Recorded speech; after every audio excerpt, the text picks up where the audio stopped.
সকাল কিংবা সন্ধেবেলা যখনই তোমাদের ছোটোখাটো খিদে পাবে তখনই এই নাস্তাটা 1 কাপ গমের আটা দিয়ে কিন্তু খুবই সহজে 10 মিনিটের মধ্যেই কিন্তু বানিয়ে খেয়ে নিতে পারবে।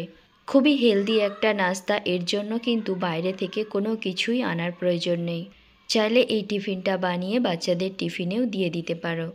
এর জন্য আমি এখানে নিয়েছি একটা বড় বাটির মধ্যে 1 কাপ মতো গমের আটা।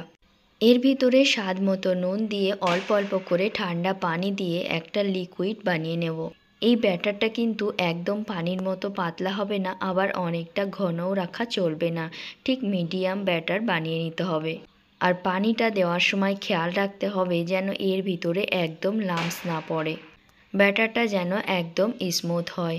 তার জন্য আমি এখানে চেক করিয়ে দিচ্ছি ঠিক এই রকম যেন ব্যাটারটা হয়, আর একটা চামচের পিছনে দাগ কাটলে ঠিক এই রকম হবে।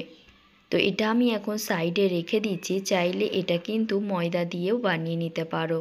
ব্যাটারটা আমাদের রেডি যখন হয়ে গেছে ওটাকে সাইডে রেখে দিচ্ছি। এবার আমি এখানে একটা বাটির ভিতরে 3টে ডিম নিয়ে নিলাম, চাইলে তোমরা এখানে 2টো ডিমও ব্যবহার করতে পারো। এবার এর ভিতরে স্বাদ মতো নুন দিয়ে দেব, সামান্য একটু লঙ্কার গুঁড়ো, এটা ঝাল লঙ্কা, আর এখানে সামান্য একটু জিরে গুঁড়ো দিয়ে দেব। খুব ভালো করে এটাকে একটু মিক্সড করে নেব যাতে এই মশলাগুলো ডিমের ভেতরে মিক্সড হয়ে যায় আর ডিমটাও একটু ফুলে যায়। তারপর আমি এখানে আর একটা বাটির ভিতরে কিছুটা শসা কুচানো, কিছুটা পেঁয়াজ কুচানো, একটা টমেটো কুচি, আর এর ভিতরে সামান্য একটুখানি নুন দিয়ে দেবো, আর এটা খুব ভালো করে মিক্সড করে নেব। হাত দিয়ে একটু নিমালিশ করে নিতে হবে। আমরা কিন্তু ডিমের অমলেট ঠিক এই রকম বানাই, কিন্তু শসাটা সেখানে অ্যাভয়েড করি, কিন্তু আমি এখানে একটা নাস্তা বানাচ্ছি তাই জন্য একটু ভেজিটেবল অ্যাড করেছি। চাইলে এখানে তোমরা গাজরটাও ব্যবহার করতে পারো। এবার আগে থেকে ফেটিয়ে রাখা সেই ডিমের ভিতরে দিয়ে দেব। এইভাবে দিলে কিন্তু ডিমটার ভিতরে খুব ভালো করে মিক্সড হয়ে যায়। এবার একটু হালকা মিক্সড করে নিলেই কিন্তু এই মিশ্রণটা একদম রেডি। এবার আমি নাস্তাটা বানানোর জন্য গ্যাসের উপরে একটা প্যান চড়িয়েছি, সামান্য তেল ব্রাশ করে নেওয়ার পর 1 চামচ ব্যাটার এখানে দিয়ে দেব। সামান্য একটুখানি ওয়েট করলেই কিন্তু দেখবে ওপর থেকে একদম ড্রাই হয়ে এসেছে, তখন 1 মিনিট পর আমি পাল্টে দেব। আর তারপরে এক এক করে নাস্তাগুলো আমি তুলে নেব। সামান্য তেল আবার আমি দিয়ে দিলাম, আর কিছুটা ডিমের মিশ্রণ এখানে দিয়ে দেব।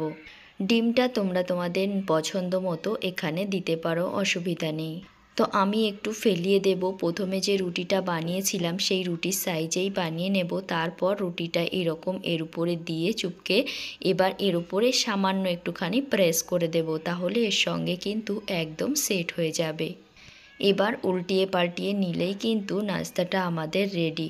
তো দেখতেই পেলে নাস্তাটা বানানো কতটা সহজ। এবার ফোল্ড করে দিলেই কিন্তু নাস্তা রেডি হয়ে যাবে। এবার পরিবেশন করে নিতে পারো। আমি আশা করছি আজকের রেসিপিটা তোমাদের ভালো লেগেছে। যদি ভালো লাগে তাহলে ভিডিওতে একটা লাইক করে দিও, আর আমার চ্যানেলে যদি নতুন বন্ধু হয়ে থাকো তাহলে চ্যানেলটাকে সাবস্ক্রাইব করে রেখো। তাহলে আজকের মতো আসি, আবার দেখা হবে একটা নতুন ভিডিওতে।